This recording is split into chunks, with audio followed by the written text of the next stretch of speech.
Wow, you guys were really into that bootleg redesign video. I've even seen people making bootleg redesigns of their own, and they're awesome! I've also seen people making bootlegs of my characters. Thanks. Anyway, let's do another round! I'm gonna take a break from Sonic this time, and try another franchise. In fact, I'm gonna tackle the highest grossing franchise on Earth, Pokémon. When you have a series this popular, you're bound to have bootlegs scattered around. Cards, clothes, figures, and even bootleg video games. I've collected a few interesting images of some bootleg Pokémon merchandise, and I'm going to try and turn them into legitimate Pokémon. Fun fact, I actually experimented with this when PokeFusion became like a big thing way back in the day. My favorite one out of the batch that I made was this Hitmonchancy, and also this Lickitung trio. So like the last episode, I'm gonna do 3 bootleg redesigns. I also decided to try and do 3 different types of Pokemon. A new Pokemon, an evolution, and a regional variant. I also did a couple of these during live streams just to share my creative process. That was a lot of fun. Without further ado, let's begin with our first bootleg. This is a very interesting bootleg that I actually saw on a Max Mofo video. A green frog-looking Raichu. This gives me an idea for a regional variant. I decided to take that frog aesthetic and just run with it. Basically, this is another Raichu regional variant, but it's a water electric type that lives in swampy areas. I started with the face, of course, to keep that froggy-looking face that the bootleg had. The ears on the figure were a little misshapen due to poor manufacturing, so they kinda looked like fins, so I decided to expand on that. After that, I moved on to the body, where I gave the Pokemon frog legs, because, of course. After adding the arm nubs, I covered its body with a bed of moss. Its home is a swamp, so it needs to blend in with its surroundings. Then I replaced the old tail, and I gave it a sort of tadpole tail. Alright, here's my sketch. I'm gonna cut out the line art process and just go straight to coloring. Coloring a Pokemon is a lot more simple than coloring a full-on character. You can do a lot more with a lot less. I stuck with a very basic yellow and green color palette to keep with the froggy, swampy theme. Yellow was the main color, considering this Pokemon did evolve from Pikachu, and it still does have its electric typing, so we're keeping with the theme. I also added a bit of gray and dark green into the moss to make it a little more dirty looking. Swamps and marshes aren't really considered to be clean. Our first Pokemon is done.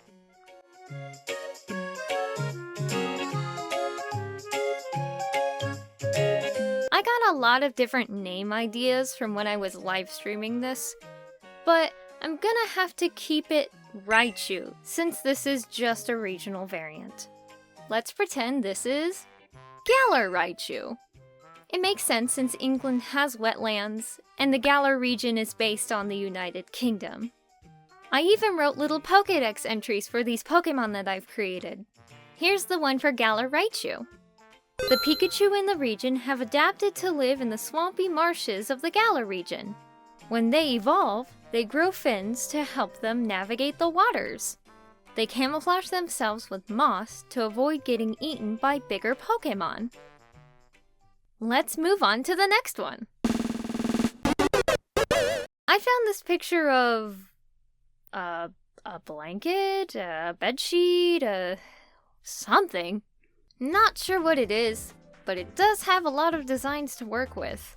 Who can forget such great Pokemon like Poxar, Chewder, Pichucout, Telesara, and of course, everyone's favorite, Charmander. I decided to try and make Squidge into a Pokemon. I thought it was kinda cute. This bootleg looks like a mix between a Jigglypuff and a Butterfree, and it has sort of a fairy or sprite kind of look to it. It reminded me of the Soot sprites in Spirited Away, so I got this idea to make kind of a dust fairy Pokemon.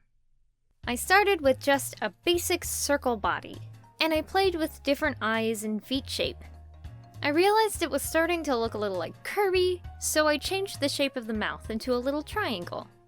Then I gave them a little hair tuft, and then I played with the wing shape for a bit, trying to make something unique while staying true to the circular wing shape that the original has. I also like the circular wings because they reminded me of bunny ears, and that works because, you know, Dust Bunny. The bootleg also had blush stickers on its cheeks, so I turned those into little freckles to make it a little dustier. Now that the sketch is done, it's time for colors. I actually did the line art and the colors at the same time for this bootleg, so I kept both of them in.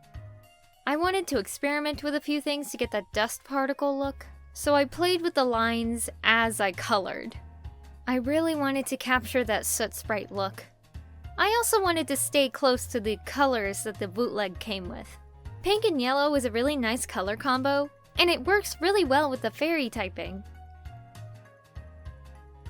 And this is what I ended up with.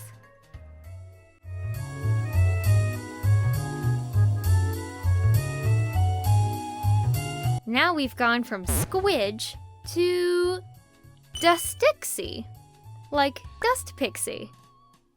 Some see them as household pests, while others find them adorable. They hide under couches and beds to avoid getting swept away by brooms, dustpans, or their natural enemy, Minccino. Last one. It's also from that same Max Mofo video. I couldn't resist, it was just so bizarre. So, obviously this is a Flareon bootleg. That means I'm gonna turn this into a new evolution. The creepy eyes reminded me of ghosts, so I'm gonna turn this into a ghost type. I started with that very basic fox body, so I have room to play with the ideas that I had in my head. I stuck with the creepy eyes, because that's initially what inspired me. And then I started drawing will-o-wisps for the fluff tufts. Since the original bootleg was a Flareon, I wanted to keep with that theme while also still making it a ghost type. So will-o-wisps. I made a tail a will-o-wisp as well, and I put wisps on their paws too. Okay, I'm gonna cut the line art this time, so we can go right to the coloring. I wanted to play with the original colors that this bootleg had, but they were just a little too bright, so I darkened them until I got some purples and pale pinks. I kept the more pink shade on some of the wisps, and I even changed the color of the line art to match. The head fluff and the tail were changed to a more dark purple. I'd imagine that those blend in with the body, where if you'd see the Pokemon in the distance, you'd only see the pink will-o-wisps and not the purple ones. It makes it a little more mysterious. I colored the eyes exactly how they looked in the original bootleg. Then after I got those base colors down, I added highlights to the wisps so that they have like a glowing look to them. And there they are.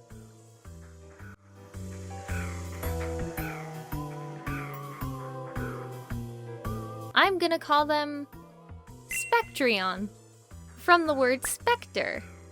And how does it evolve? I'd imagine that you'd have your Eevee hold a spell tag, and then it'd evolve at a certain level. It is often mistaken for a lost soul bound to the mortal world. Rumor has it that befriending a Spectreon will ward off demons and grant you peace in the afterlife. And those are my 3 bootleg Pokemon redesigns. I'm happy that I got a chance to do this again. And I hope you enjoyed the very first non-Sonic episode! Do you like the non-Sonic episodes more? Do you like the Sonic episodes more? Let me know in the comments! And since I know I'm probably gonna get comments about trolling these freaks, I might as well do it now. Wow, interesting fashion choice, Raichu. Do they call that avant-garde or avant-garbage? Minccino is higher than you on the food chain? That's kind of pathetic. Ooh, look! It's the ghost of Sword and Shield's potential! Woo! My work here is done. Later, haters!